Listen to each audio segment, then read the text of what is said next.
Hi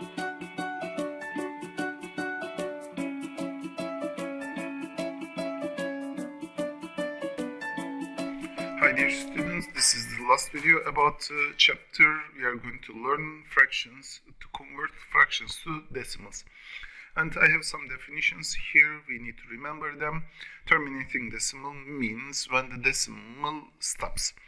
When it doesn't stop here, like in this exercise 0.33, this 3 is repeating, or here 45 is repeating, and it is called recurring decimal. So when the decimal stops, it's terminating decimal, and if it repeats, it is called recurring decimal. And I'm going to write, instead of recurring decimal, also this is used, repeating decimal for the recurring decimal. Okay, we are going to try to understand here what is the decimal when we convert to this one, to the decimal, what is the value of it. Before starting to that one, I need to remind we are going to use basic division rules for this one. So we know that 5/8 at the same time 5 divided by 8. So I'm going to divide 5 by 8, and for this one, firstly I know that 5 is smaller than 8, that's why I'm going to write here firstly 1 0. I'm going to add 1 0 here, and while I'm adding 0 here, at the same time I need to add 1 0 and decimal point here. You know this one from the basic division rules. Okay, how many times we have 8 in 50? 6 times, so it's going to be 6 times 8, 48. I'm going to subtract, and then we are going to get here 2, and in 2 we don't have 8, so we are going to add 1 more 0, but no extra decimal point. That's important. And we have 2 times in 8. 2 times 8, it's equal to 16, it's going to be, and when we subtract, it's going to be 20 minus 16, it's going to be equal to 20 minus 16, it's going to be equal to 4. So in 4, how many times we have? We don't have. Again, I'm adding 0. If we don't have, we may continue to add zeros like this. 40 divided by 8, it's going to be equal to 5. 5 times 8, it's equal to 40, and when we subtract, it is equal to 0. So our division operation finished, and 5/8, this is not 50/8. Be careful about that one, because I add this 0. 5 divided by 8, it's going to be equal to 5 divided by 8, it's going to be equal to 0.625 going to be. Okay, let's do another exercise here. Let's solve another exercise. 2 divided by 3. 2 divided by 3 means 20 divided by 3. Okay, this is the added term here. When you add 20, when you add your 0, you should add 0 and decimal point here.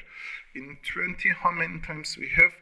We have 6 times. So 0.6, it's going to be 6 times 3, it's equal to 18. When you subtract, it's going to be equal to 2. And again, we have 2 here, and I'm going to continue to add zeros, but no decimal point. In 26 times, again 3, we have 6 times 3, 18. And as you see, this is going to repeat, I think. Yes, it's going to repeat. 20, it's going to be 6. 6 times 3, 18. And it's going to continue like this, 6, 6, 6. So 2/3, it's equal to 2/3, 2 divided by 3, or we can say like this. I forget to write here also. 5/8 is equal to 0.625. So 2/3, it's equal to 0.666. Continues like this. I'm going to put 3 point here, or 2 divided by 3, it's equal to 0.6663 point here, and that's the answer. But if you remember from the previous videos, to represent this 6 is repeating, we are using one different term. 2/3 is equal to 0.6 bar. This bar represents the 6 is repeating.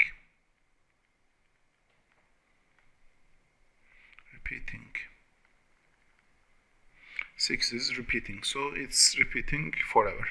Okay, let's continue with the last exercise. I'm going to solve 1 over 6 and I'm going to finish this one. 1 over 6, 1 divided by 6, this is the C1.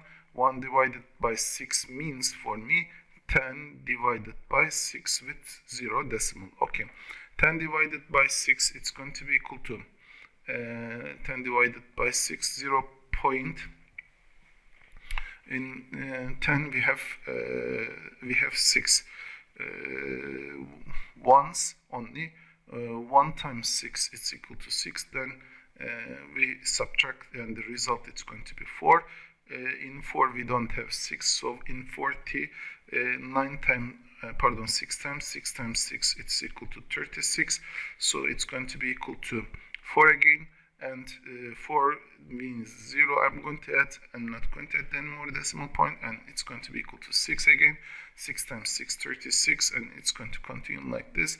So here, this is also a good example to explain the last part here. I'm going to make it a bit smaller here, and it's going to repeat again. Then it's going to be 4, so it means that 6 is repeating. Here, that's also important. 1 divided by 1 divided by 6 is equal to 0.16.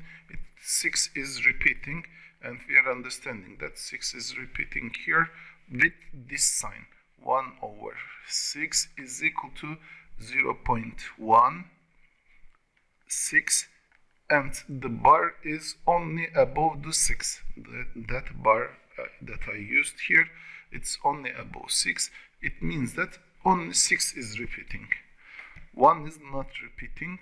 That's the answer of the question, and we will continue to solve questions in class about this one. Now we are going to find on this page which one is larger. We are going to compare two decimal, actually the two fraction. We can, in the previous videos I taught how to find this one also. That's why which method is easier for you. You can use that one, but I'm going to use both of the methods here. Firstly, I'm going to use the method that I told you before. We are going to compare by using only fraction. In the second question, one of them I'm going to choose the C. In the second one, we are going to convert to decimal, and we are going to check which one is bigger actually.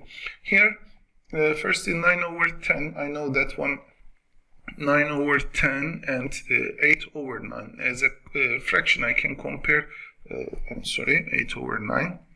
As a fraction, if I want to compare, I want to make the denominator same. So to make the denominator same, this is going to be equal to 9 and this is going to be equal to 10. Why directly I cross the right? Because 10 and 9, they don't have any common factor. If they don't have any common factor, it means that their least common multiple of 10 and 9, it should be equal to 9 times 10, since they don't have any common factor. So if we continue to this one, this is going to be here. If I move 9 over 10 divide 8 over 9, I'm multiplying by 9 and I'm multiplying by 10, so it's going to be equal to here 9 times 9, 81 divided by 90, it's going to be, and 8 times 10, this is going to be 80.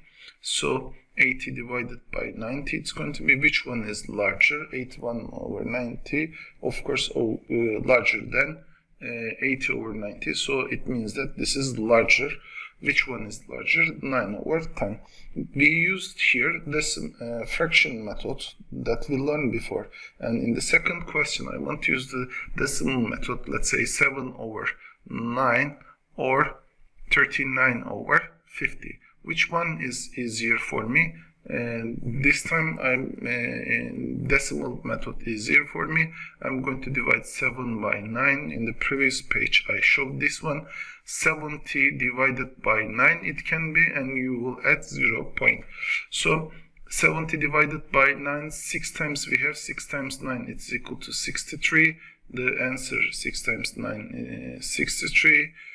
54, it's going to be 7 times, 7 times 9, it's going to be 7 times 9. 7 times 9, it's equal to 63. When you subtract, it's going to be 7 again.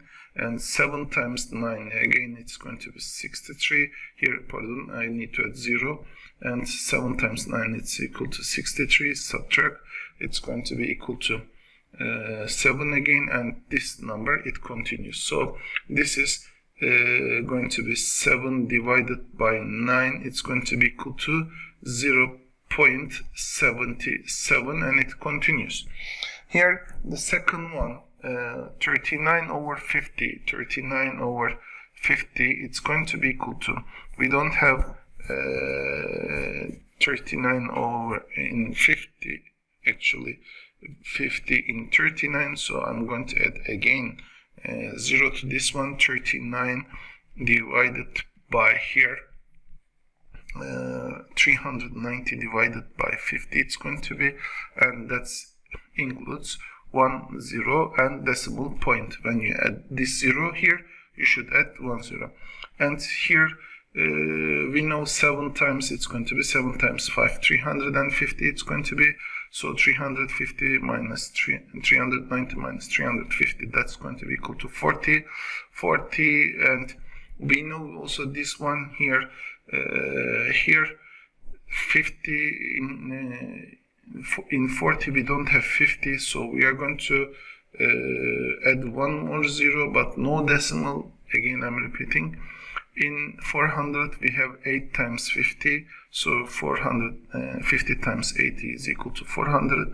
When we subtract, it's going to be equal to 0. So this is 0.78.